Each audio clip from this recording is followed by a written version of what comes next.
João Fonseca será o primeiro brasileiro na história a ganhar o Indian Wells, que é conhecido aí como o quinto Grand Slam.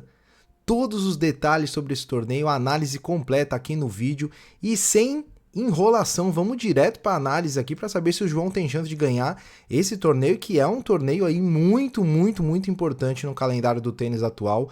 É o ATP 1000 de Indian Wells nos Estados Unidos, ocorre de 5 a 16 de março no piso duro outdoor, ou seja, aquela quadra dura ao ar livre que o João Fonseca, por sinal, vai muito bem. São 96 atletas na chave e um total em premiação aí de mais de 19 milhões de dólares. O negócio é coisa grande aí, né? E vamos ver como é que funciona esse torneio. Eu vou aqui um pouquinho mais para baixo aqui para a gente conseguir enxergar melhor. O ATP 1000 de Indian Wells nos Estados Unidos, ele é o primeiro dos 9 torneios ATP Masters 1000 do calendário atual. Ele é jogado, como eu falei, em quadradura aberta e é considerado por muitos o quinto Grand Slam, tem muita importância e tem um status enorme também. E um ponto muito importante, nessa temporada houve uma mudança de piso. Então, o piso anterior ele era considerado um dos pisos mais lentos aí na quadradura, nas quadras duras, né, dos torneios ATP. E agora não. Agora o piso está um pouco mais rápido, ele é mais parecido com o Miami Open, que é um outro ATP Masters 1000, que é o próximo, inclusive. Então isso vai mudar aí um pouco o estilo de jogo. Indian Wells, que era conhecido por um piso duro lento, agora a gente vai ver como é que vai ser nessa temporada, aí se teremos mudança aí no estilo de jogo principalmente. E algumas curiosidades aí do torneio, né? O melhor resultado para o Brasil foi com ele, Gustavo Kuerten, em 2003, ficou com um vice-campeonato, perdeu a final para o Lleyton Hewitt, que era um grande rival do Guga aí, e foi o melhor resultado na história. O Guga, que já tinha atingido uma semi em 99, foi vice-campeão em 2003, até foi mal na final, tomou um duplo 6-1, mas é o melhor resultado até hoje para o Brasil. E é um torneio que dificilmente tem títulos de sul-americano, somente tivemos 2 na história. Um com o Marcelo Rios em 1998, o chileno, que era um cracaço, e falando em cracaço, Juan Martín Del Potro em 2018 também conquistou o título de Indian Wells, o Del Potro, que era um craque em quadradura. Então são os únicos 2 títulos aí para a turma dos sul-americanos. Vamos ver se o Joãozinho Fonseca aí consegue surpreender esse ano. Outro ponto, outra curiosidade, segundo maior estádio de tênis do mundo, o Stadium One, que é a principal quadra ali do complexo, tem capacidade para mais de 16 mil espectadores. Então, você vê, apesar de não ser um Grand Slam, a gente tem 4 Grand Slams hoje, mas Indian Wells é praticamente aí um Grand Slam, né? Porque tem o segundo maior estádio do mundo e é um sucesso absoluto de público aí. Na média, é considerado o evento com maior público depois dos Grandes Slam, aí mais de 250 mil espectadores. Torneio que acontece por 2 semanas, né? Então vai iniciar essa semana e aí ficam 2 semanas aí para definir quem vai ser o campeão. Tá gostando dos nossos vídeos aí? Única coisa que eu peço: inscrição, deixar o like e ativar as notificações, mais nada, não pedimos mais nada pra gente conseguir produzir conteúdo, é assim que o YouTube enxerga que o vídeo é bom. Então, por favor, rapidão, inscrição, like, é só isso que a gente precisa. E os últimos campeões vêm de Indian Wells. Alcaraz, Carlos Alcaraz, o espanhol, é o atual bicampeão, ganhou em 23 e 24.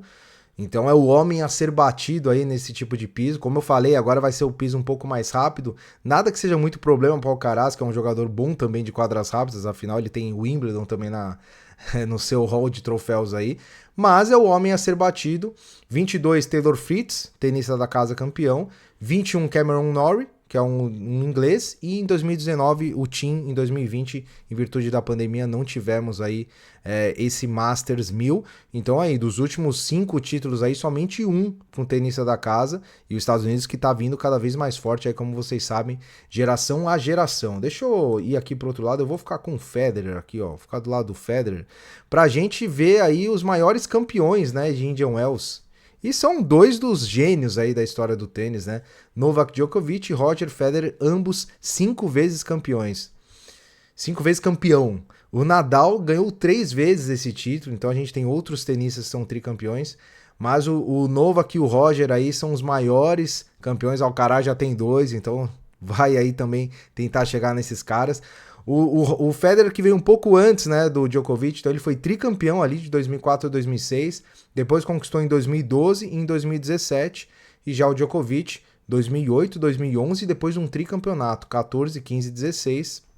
A partir daí o Djokovic não conseguiu ganhar mais, o Djokovic que vai jogar esse ano, né? Então teremos aí o pentacampeão aí em quadra novamente. E quem é que vai jogar? Bom, os torneios Masters 1000 normalmente são os caras aí mais bem ranqueados que jogam, não tem muito segredo. A diferença é que o Jannik Sinner, que é o número 1 do mundo, não joga esse ano, né? Ele tá suspenso por doping, mas depois do top 10 todos jogam. Então temos aí o Zverev, o Alcaraz, o Fritz, que hoje é o 4 do mundo. Isso lembrando que é o live ranking, tá? A gente considera aqui em todos os nossos vídeos sempre o live ranking, nunca o ranking semanal, porque tem um delay ali, então a gente sempre considera o ranking de momento.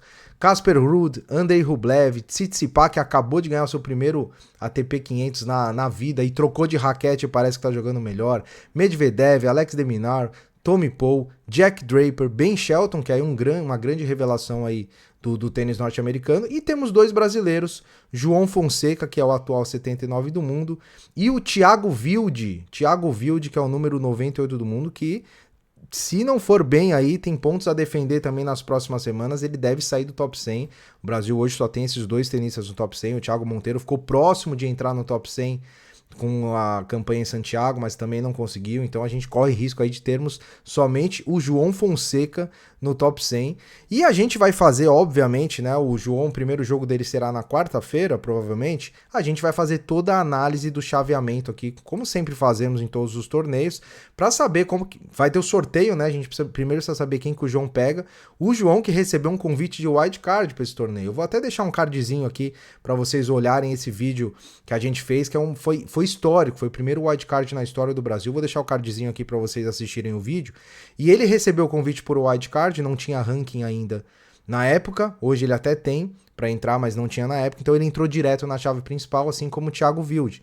Então somente são esses 2 brasileiros, pelo que eu vi não tem brasileiros inscritos no quali, então a gente vai com o João e o Thiago mesmo, e o João aí vai ter o sorteio aí da chave, ele deve estrear na quarta-feira, a gente vai fazer todo o chaveamento aqui, a simulação, aonde o João pode chegar, e a gente tá bem otimista aí, acreditando numa boa campanha do João Fonseca esse ano em Indian Wells, e logo em seguida tem Miami, então calendário cheio aí para março pro João Fonseca.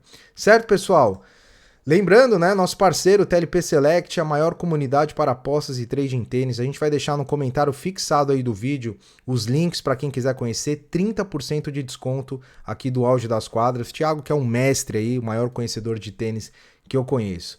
Beleza, pessoal? Espero que tenham gostado do vídeo aí. Nos vemos, né? Nos vemos no próximo vídeo, que deve ser amanhã, sobre o chaveamento. Então vamos fortes aí, semana importante pro João Fonseca no tênis. Valeu, galera. Grande abraço e até o próximo vídeo. We've been living in sin so long, all the feels are gone. Fella stopped me on the street last night, said everything's alright. Roller coaster.